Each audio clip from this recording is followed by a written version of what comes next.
सी मीठा लागिला तो लागिबाटा स्वाभाविक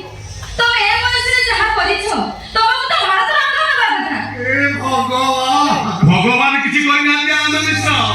जहा करिछो तमे आई को रूम को पछि जाओ तमे विधवा भाई को तो पाप सबर रखि जाओ तमे आंदोना ओरे सत कथा कहिनु पिला बेले को मां तुम कोन खाइबा को दउतला कदल कदली खुआउतला ना कंचा अंडा रे सोरिस तेल फेटै की पिउतला आ ये बयस रे ते गरम मासदा कहउला ए भद्र कोन कहला मु अभद्र तुहे तो कोन जे बंधु घर बसी घर मुर कसरत करे से अभद्र न ता कोन है आ जे ए बयस रे विधवा भाई को तो पाप सब रखि को गर्भवती कराए से भद्र मु हे गली अभद्र मते लागु जे आंदोलन किछि भूल नाही सब भूल होची तमर तम चेहरा माल खंडे हेइछ ना ओ करू जीवन नाही सिए कोहे बरगे घरु तमे आने जिवो आलिया कहा कइजे ठीक कइजे माने घर रे लोक माने हम बहु छाप देले भाबो तो लेना मने चरित्र रहिना प्रमाण हे गला एइटा गोटा बेच्छा आलो तमो साना भोटा का सुनिला के मते घुला लाଗୁଛି ଭାବୁଥିଲି डिवोर्स ପରେ ବିବାହ ସରିଲା ପରେ ମଧୁରାମ ରୁକୁ ପଶି ଯାଇଥିବ ହେଲେ ଜାଣି ନଥିଲି ଭାଇ ବୋଉକୁ ପିଲା ଉପହାର ଦେଇଦବ ओ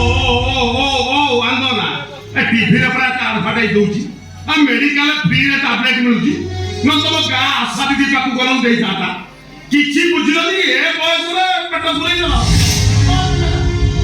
बहुत करे सब ऐसे पता सुना पर को मुंड करे नहीं जाते मुंड करे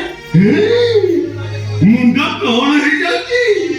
दुआर कबाट खोलिला बेले तू हुन्नु हुन्नु हेला बेले तू सेते बेले तू मुंडा ठेकी दे अरे चिंता करनी ए सब देखि तम मृत स्वामी स्वर्गर केमिति नाकिन डांस करथियो अबुद भाई तमे हमर बंधु तमे कह आमे एबे कोन करी एइटा को एगुरु बाहर करथियो तति भलो न जाउची ता गोळा रे ठोका मारी बाहर करथियो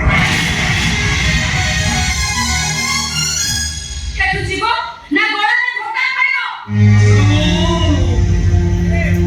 कथा कहला सीमा टप जाऊ तो भूली जाऊ तो मु जड़े पड़ीसा तमे मଣିଷ ନୁହ ଗୋଟାଏ ପଶୁ ଆରେ ବାସନରେ କୁକୁର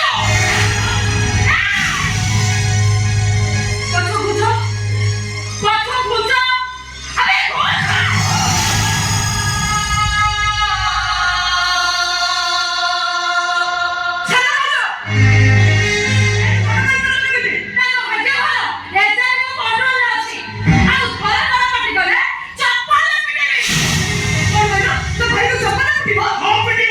ए भलो लोक को चप्पल रे टिकिबा कथा मोले शादी हो जाए पिटो मते अरे मोर पे काकी छिमोना मु तो दोई बात तो जणुची तो दोई कपड़ा तळे पडुची କାଇଁ ନିଜ ରାତିରେ ସାଥିକି କହିଲା ବେଳକୁ ବାଧୁଛି ବାପା କଥା ଶୁଣିକି ବାପା କଥା କୁହନି ତ ବାପା କଥା ଶୁଣିଲେ ଭଗବାନ ବି ସହିବେନି କାଇଁ ତୁ ମାଗି ମାନେ ମାଗି ବହୁତ ହେଇଗଲା ସବୁ ଗୋଟେ ସୀମା ଥାଏ କଣ ବେଟା ଚପଲ ଦେଖୁଛ ଚପଲ ତମେ ମତେ ଭୁଲି ଯାଉଛ ଚପଲ ପିନ୍ଧିବା ତମେ ଆମ ଘରେ ଶିଖିଛ ଏ ଆଇନା ଜନ୍ମରୁ ଚପଲ ପିନ୍ଧିଛି ତାମାନେ ଏବେ ବି ବର୍ଷା ଦିନେ ବର୍ଷା ପାଣି ତମ ଘର ଭିତରେ ଡଉ ମାରେ ଆଜିର ଘର ଭିତରେ ଜନ୍ମରୁ ଏବେ ବି ଦେଖୁଥାଏ ଏବେ ବି ତମ ଭାଇ ସିମେଣ୍ଟ ଅଚିରା ଯାଇ ଗଞ୍ଜେଇ କାଢ଼ିବାକୁ 50 ଟଙ୍କା ମାଗନ୍ତି